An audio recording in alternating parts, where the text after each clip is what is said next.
अगर आप चाहते हैं भोजपुरी हिट सॉन्ग सबसे पहले आप तक पहुंचे, तो लवली वीडियो चैनल को जरूर सब्सक्राइब करें और साथ में बेल आइकन को दबाना ना भूलें।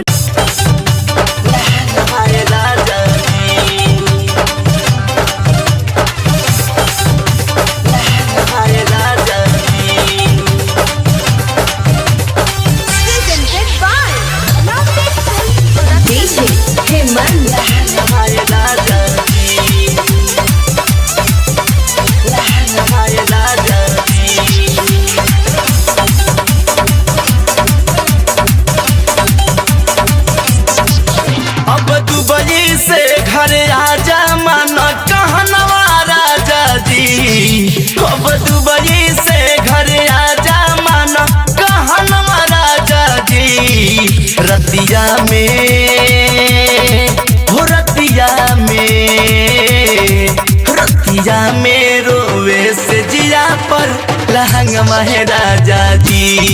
रतिया में रोवे से जिया पर लहंगा महाराजा जी। हो अब दुबई से घर आजा माना कहनवा राजा जी।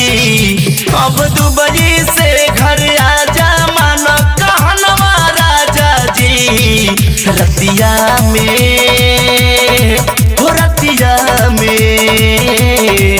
रतिया में रोवे से जिया पर लहंगा महाराजा जी। रतिया में रोवे से जिया पर लहंगा महाराजा जी। डीजे हेमंत महाराजा जी, लहंगा महाराजा जी।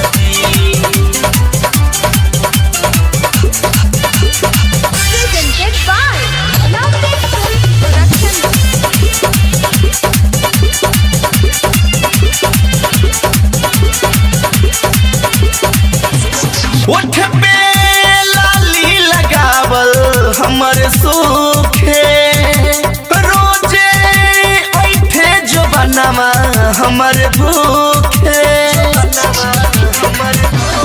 उठ पे लाली लगावल सब सूखे, रोजे ऐठे जो बनवा हमर भूखे। पुअरा के जैसे भीतरे जारे बदनवा राजा जी। पुअरा के जैसे भीतरे जारे बदनवा राजा जी। रतिया में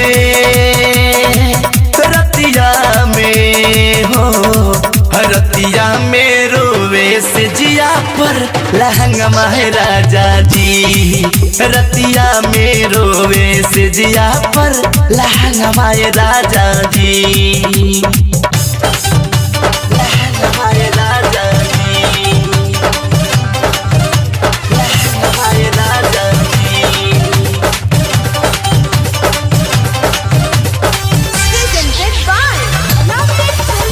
डीजे हेमंत महाराजा जी, लहंगा महाराजा जी।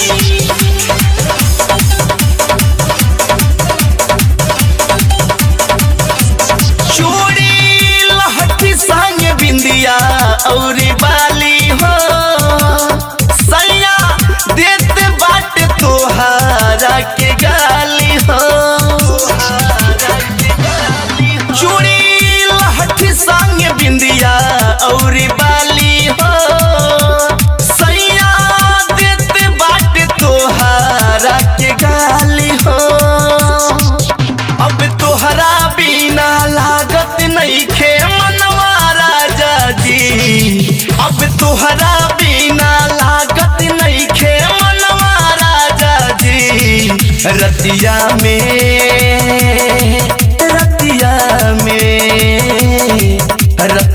में रोवे से जिया पर लहंगा महाराजा जी।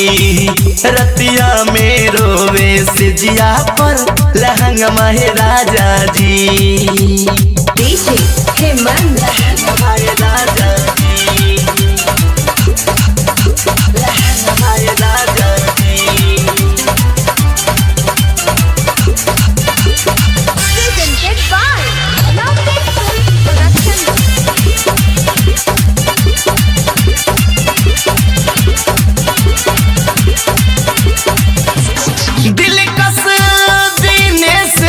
बतिया तनी बुझा हो, हमरा तोहरा सिवा कुछो नहीं सूझे हो, कुछो नहीं सूझे। दिलकश दिनेश बतिया तनी बुझा हो, हमरा तोहरा सिवा कुछो नहीं सूझे हो। न त गुडू धामू बाबू से देहबो रहनवा राजा जी, न त गुडू धामू बाबू से देहबो रहनवा राजा जी। रतिया में हो, रतिया में रोवे से जिया पर लहंगवा है राजा जी।